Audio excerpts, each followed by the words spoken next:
historians, conservators, and collections and exhibits experts, but their work was only possible thanks to the thousands of individuals who contributed to our Reboot the Suit Kickstarter campaign.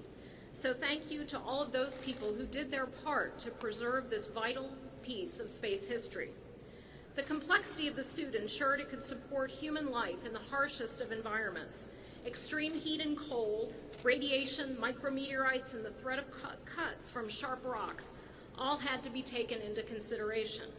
As our curators note, these spacesuits were actually single-person spacecraft. But while they were designed to endure the punishment of a lunar walk, they weren't designed to last half a century on display.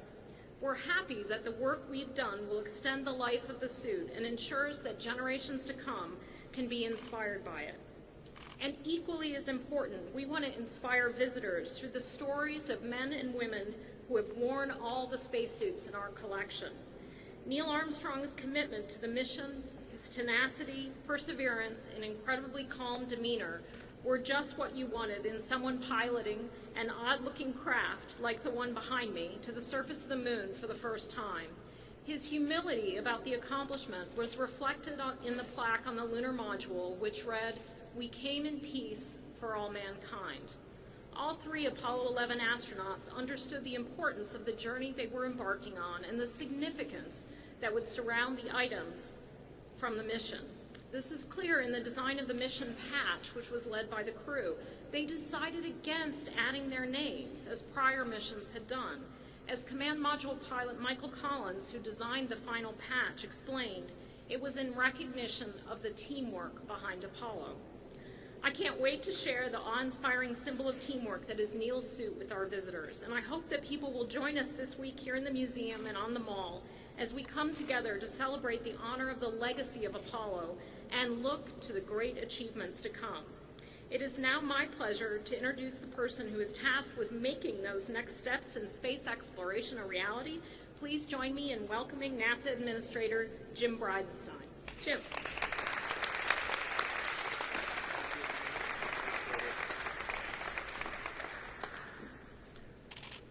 Well, this is a great day for NASA, and it's a great day for America. I am immensely grateful to the efforts of Dr. Ellen Stofan, the National Air and Space Museum Board, and the thousands of public contributors who graciously donated to help preserve Neil Armstrong's Apollo 11 spacesuit for generations to come. It is also an honor to have with us Neil's oldest son, Rick Armstrong. Commander Neil Armstrong's name is synonymous with undaunted courage, the American spirit of exploration, and the evidence that humanity's potential is limitless.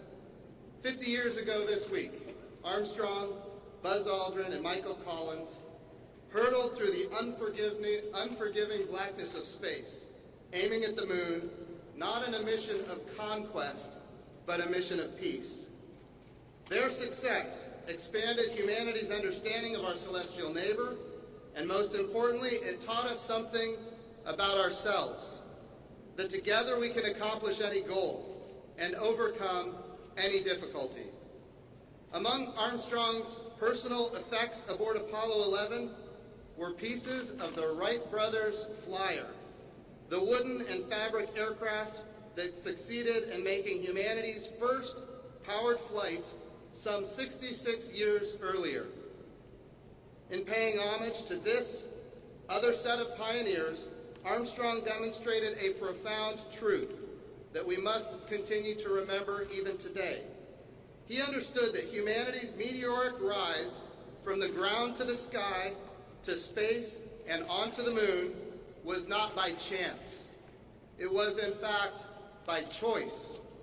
A choice to boldly push the limits of science and technology.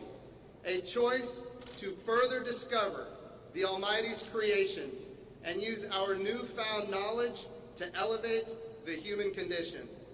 Ultimately, Armstrong knew that space exploration was a matter of choosing greatness every day, no matter the risk, no matter the danger. The 1960s had leaders in the White House whose vision of American space exploration enabled the historic success of the Apollo program. Likewise, today, our nation is fortunate to once again have leaders who are challenging the United States of America to live up to its true potential as the world's preeminent spacefaring nation. President Trump and Vice President Pence have given us bold direction to return sustainably to the moon by 2024 and then on to Mars. And we are getting it done. I want to be clear, we are getting it done. It is my honor to introduce today the Vice President of the United States and the Chairman of the National Space Council, Vice President Mike Pence.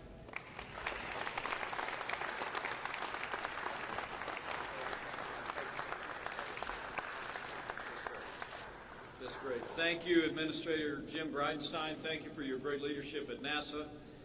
To all of our honored guests, to our host, Dr. Ellen Stofan, thank you for your great leadership here at the National Air and Space Museum, and especially it is a particular honor to begin this week remembering the mission of Apollo 11 that started 50 years ago today with Rick Armstrong, with Mary, and with Rick's oldest son, Bryce Armstrong. Would you join me in welcoming the Armstrong family and friends? Thank you for being with us. It is an honor to be here at the National Air and Space Museum to unveil one of the most important artifacts of what President Kennedy called, correctly, the most hazardous and dangerous and greatest adventure upon which mankind has ever embarked. On this day, 50 years ago, Apollo 11 launched from Pad 39A at the Kennedy Space Center to begin its historic quarter-million-mile journey to the moon. Just 3 days later, Mission Commander Neil Armstrong would wear the spacesuit that we will unveil in just a few moments when he took that one giant leap for mankind. When President Kennedy declared in 1961 that the United States would put a man on the moon before the decade was out, it is important to remember in our time that he issued a challenge before our country was able to meet it. The truth is, we didn't have the rockets, we didn't have launch pads, we didn't have spacesuits. We not only didn't have what we needed, we didn't know what we needed. The risks were great. The odds were long. And they were so long that some even feared that if we could make it to the moon, we might not be able to make it back. It took engineers, manufacturers, and technicians more than 10 years to design the 21 layers of fabric, rubber, metal, and fiberglass that just are encased in this spacesuit that you will see unveiled today. But I expect it is moving for his family and for every American to remember the dangers and the risks at the time that this spacesuit simply may have been the very last thing that Neil Armstrong ever wore. In fact, there was a time, and during that time, that scientists speculated whether when a lunar module like this one behind me landed on the moon, whether it would be able to lift off again. The risks were so real that history records that President Nixon had a speech prepared prior to the landing in the event that the mission failed. But of course it didn't fail. After all, with 400,000 men and women behind the mission of NASA, with the hearts and the prayers of the American people, how could it have failed? Instead, as the President said to Neil and Buzz, shortly after they were saluting an American flag planted on the surface of the moon, in these words he spoke, "For every American, this is the proudest day of our lives." He said to them, from the earth to the moon, "Because of what you've done, the heavens have become a part of man's world. And for one priceless moment, the whole history of man, all the people on earth are truly one. One in their pride for what you've done, one in our prayers you return safely to the earth." I remember that day. And as I speak to Americans younger than me, it is, I feel even more privileged to have been sitting in the basement of our home as those snowy images came back, the black and white images of that incredible moment. stamped an indelible mark on my life, on my imagination, and frankly on the imagination of my generation and every generation since. It was a contribution to the life of this nation, to the history of the world, that's almost incalculable. At that moment, the nation held its breath, a nation that had been deeply divided during the tumultuous 1960s. So as we think of this incredible scientific accomplishment, it's also important for us to see in this spacesuit and in that moment also another contribution to the life of the nation. On top of the contributions to science and human understanding, for that brief moment, the man who wore this suit brought together our nation and the world. Now, true to their creed, astronauts have never liked being called heroes. And the man who wore this suit was especially resistant to such labels. But if Neil Armstrong was not a hero, then there are no heroes. He once described himself, in his words, quote, as he said, "I am and ever will be a White Sox pocket protector nerdy engineer." And I would also add proudly that he was a graduate of Purdue University in the state of Indiana. Neil Armstrong was reserved. As his family and I were just chatting, he was in some respects even shy. That was how it struck me on the few occasions I had the great privilege to speak with him. In fact, I just told Rick that my young daughter, Charlotte, and I had the privilege of watching one of the last space shuttle launches with Neil Armstrong. And I was struck by his humility and his modesty and how quickly he deferred whatever he had accomplished to the literally hundreds of thousands of men and women and engineers who made it possible for him to be there and to come home safe. But among his colleagues, it's important to remember on this day when we unveil this historic spacesuit that Neil Armstrong was called the Ice Commander. Generations who enjoy this display, I think, would do well to remember the strength of character and courage of this man. Just months before Apollo 11, Armstrong lost control of an ungainly training contrivance designed to help astronauts train for the moon landing, and history records that he ejected just 3 seconds before it crashed to the ground and exploded in a ball of fire.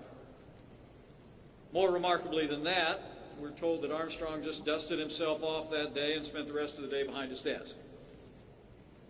His son Rick just reminded me that he flew this X-15 above us about 7 different times. He was an extraordinary test pilot, a man of incredible courage.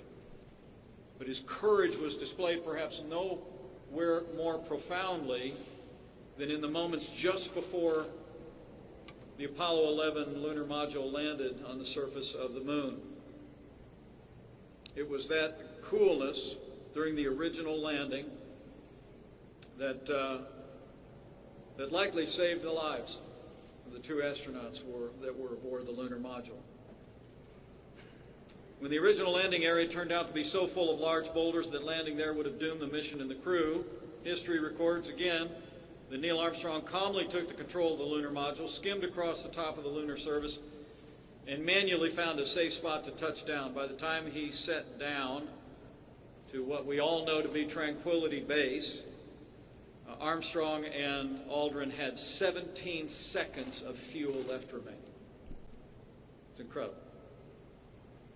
So today we remember the service and the accomplishments of Apollo 11 and of its commander, Neil Armstrong, but we also do well to remember his courage and that steely professionalism that saw him through an entire career of incredible accomplishment and saw that mission to a safe landing and return home.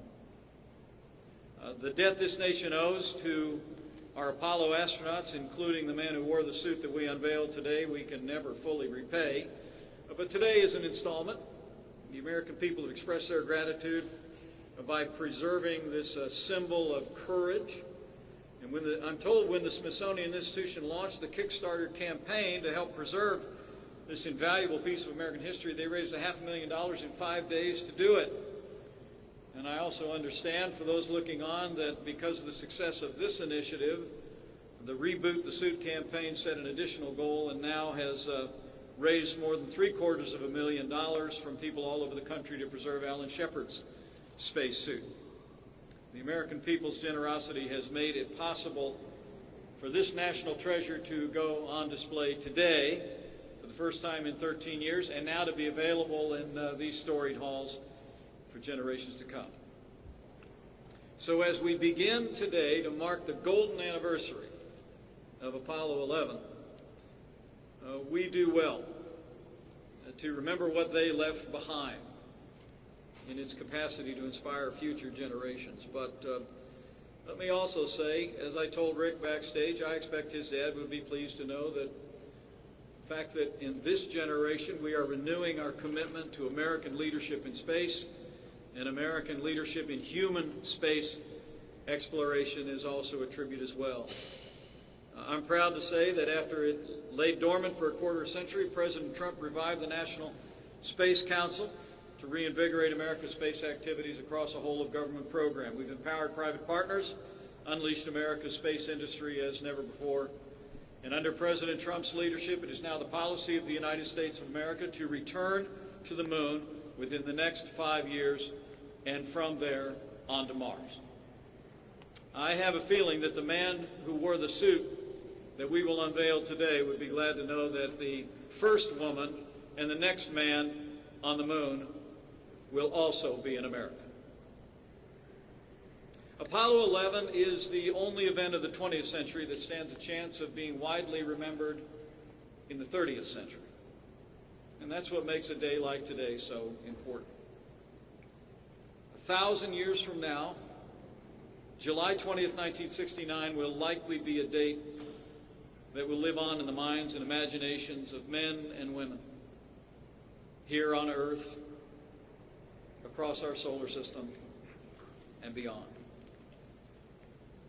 And so it's important that we do what we do today, that the generosity of Americans, the professionalism of the Smithsonian and the National Air and Space Museum, the generosity of the Armstrong family and their support makes it possible for this spacesuit to inspire literally generations of Americans. And perhaps it also will inspire them to remember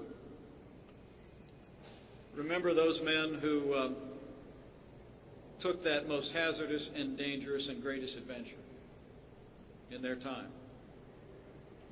It's remarkable to think, as we talk about that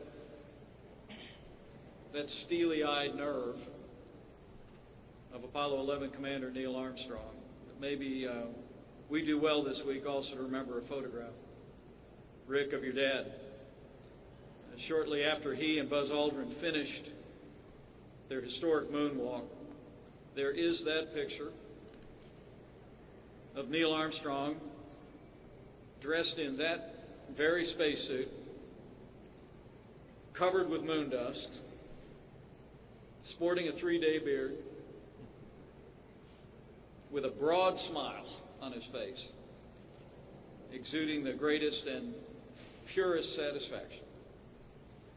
The ice commander shed his demeanor for a minute and expressed from his heart what people all over the world were feeling in that moment.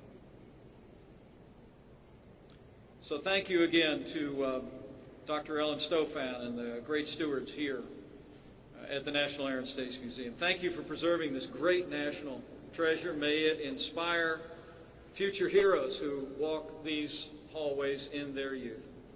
May God bless the memory and legacy of Apollo 11 Commander Neil Armstrong. And may God continue to bless the United States of America. Thank you.